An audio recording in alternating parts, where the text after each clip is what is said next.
Hey, Colin Receiver here. Now, just as we did a Way Back Wednesday and a Throwback Thursday, I want to look at a classic podcast today on Flashback Friday. Wednesday, we looked at my original podcast, and yesterday we looked at one from 2013. Today, in the next 3 Fridays, I want to show you a podcast from just last year. Now, you might be wondering why we're looking at all these classic podcasts. It's because we add new podcast subscribers every day, and I want to bring them up to speed on important issues in dental web marketing. So today, let's look at podcast 231, which was recorded October 8th of 2014. And I want to talk about 6 mistakes that dentists make with their marketing. Stay tuned. Welcome to the Patient Attraction Podcast. Today's Wednesday, October 8th. And today I want to tell you 6 mistakes that I see in dentists who aren't my clients making in their dental web marketing. Stay tuned.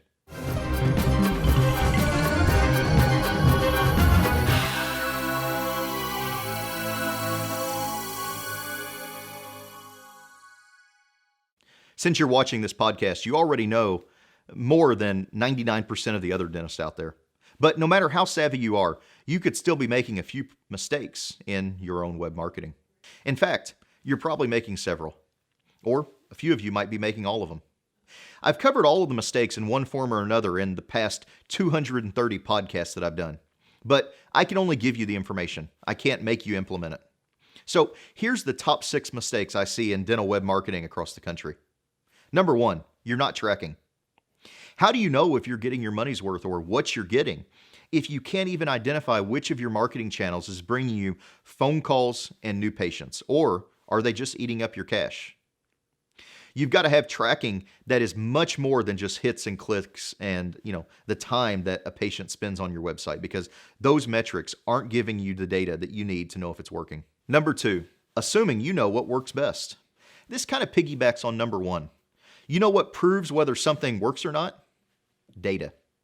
If you're getting new patients, you want to know why, not be guessing why, so that you can do more of what is working and less of what's not working. Number 3, throw out your marketing and see what sticks. Let's imagine you did a direct mail piece promoting a $5,000 or $10,000 cosmetic procedure, and you just shotgunned it to everybody in your market area. Now, if you had unlimited money, you could probably take this approach and afford it. But it's not going to generate a good return on investment because you're blasting it out to a lot of households that probably aren't qualified. Smart marketing targets the right demographics with the right message at the right time. Number 4, not providing quality content. I bet I've talked about this a million times. The best SEO marketing is done when you write real copy that benefits real people. Make sure your copy identifies prospective patients' problems and then shows them how you are best to solve that problem for them. Number 5, you don't stay current. Plenty of you are doing an adequate job managing your own marketing.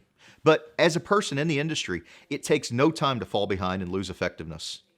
You must stay current on all the changes to Google search engine algorithms, as well as up to date on SEO practices and marketing strategies. This probably doesn't apply to you since you're watching this and you're already up to date. But if you need to make sure you're current, grab a copy of my latest book. It's available from moreandbetterpatients.com for just the cost of shipping. Finally, number 6, not marketing to your current patients. Research shows that current customers are far less expensive to market to than trying to attract new ones, about 7 times cheaper. You already have an established relationship and they already trust you.